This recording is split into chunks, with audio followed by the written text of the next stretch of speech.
نحمده ونصلي ونسلم على رسوله الكريم أما بعد فأعوذ بالله من الشيطان الرجيم بسم الله الرحمن الرحيم وأقيموا الصلاة وآتوا الزكاة صدق الله العظيم وصدق رسوله النبي الكريم الرحيم الأمين۔ مختصر حمد و صلاۃ کے بعد نہایتی واجب الاحترام عزیزان مسند و اساتذہ کرام و میرے ہم مکتب ساتھیوں، السلام علیکم ورحمۃ اللہ وبرکاتہ۔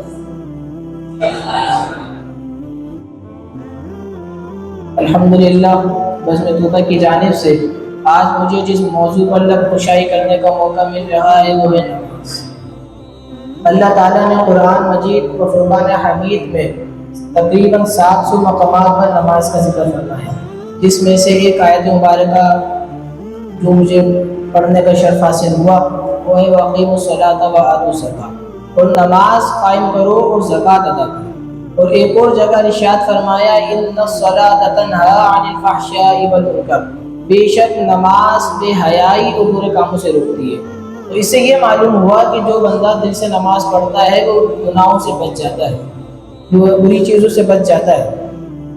حضور اکرم صلی اللہ علیہ وسلم نے حدیث شریف میں ارشاد فرمایا الصلاۃ عماد الدین من اقامها فقد اقام الدین ومن ترکها فقد هم الدین، نماز دین کا ستون ہے، جو اسے قائم رکھے اس نے دین کو قائم رکھا، جو اسے چھوڑ دے اس نے دین کو چھوڑ دیا۔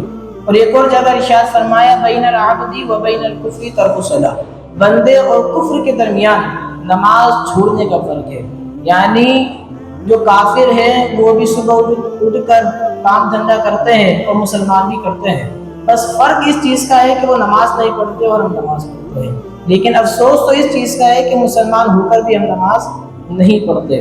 حضور اکرم صلی اللہ علیہ وسلم نے ارشاد فرمایا نماز مومن کے دل کو سکون دیتی ہے، جب دنیا کی پریشانیاں بڑھ جاتی ہیں تو مومن کا سہارا نماز ہوتا ہے، نماز ہوتی ہے۔ حضور اکرم صلی اللہ علیہ وسلم نے ارشاد فرمایا الفنا بہا یا بلال، اے بلال نماز کے ذریعے ہمیں راحت پہنچائے، یعنی اس سے یہ معلوم ہوا کہ حضور اکرم صلی اللہ علیہ وسلم کے لیے نماز ایک آرام، سکون اور راحت کا ذریعہ تھی، نہ کہ بوجھ تھی۔ تو ہمیں بھی نماز دل سے پڑھنا چاہیے اور خشوع اور خضوع کے ساتھ پڑھنا چاہیے۔ جو نماز کو چھوڑ دیتا ہے اس کا دل سخت ہو جاتا ہے اور اس کے چہرے سے نور بھی ختم ہو جاتا ہے۔ اللہ تبارک تعالیٰ نے قرآن مجید میں ارشاد فرمایا فَوَيْلٌ لِّلْمُصَلِّينَ الَّذِينَ هُمْ عَنْ صَلَاتِهِمْ سَاهُونَ، بربادی ہے ان نمازیوں کے لیے، تباہی ہے ان نمازیوں کے لیے جو اپنی نمازوں سے غافل ہیں، نماز ہی نہیں پڑھتے۔ پتہ ہے کہ نماز کا وقت ہے، مؤذن کہہ رہا ہے حی علی الصلاۃ حی علی الفلاح، آؤ نماز کی طرف، آؤ کامیابی کی طرف، لیکن ہم نماز کو چھوڑ کر ہر کام کرتے ہیں، حالانکہ نماز ہمیں سب سے پہلے پڑھنی چاہیے۔ اور حضور صلی اللہ علیہ وسلم نے فرمایا کہ اپنے بچوں کو 7 سال کی عمر میں نماز کا حکم دو اور 10 سال کی عمر میں سختی کرو، لیکن یہاں تو بچے بڑے ہو جاتے ہیں لیکن نماز کا پتہ ہی نہیں ہوتا کہ نماز پڑھنی کب ہے، نماز کا پتہ ہی نہیں ہوتا۔ جب باپ نہیں پڑھتا تو بیٹا کیسے پڑھے گا؟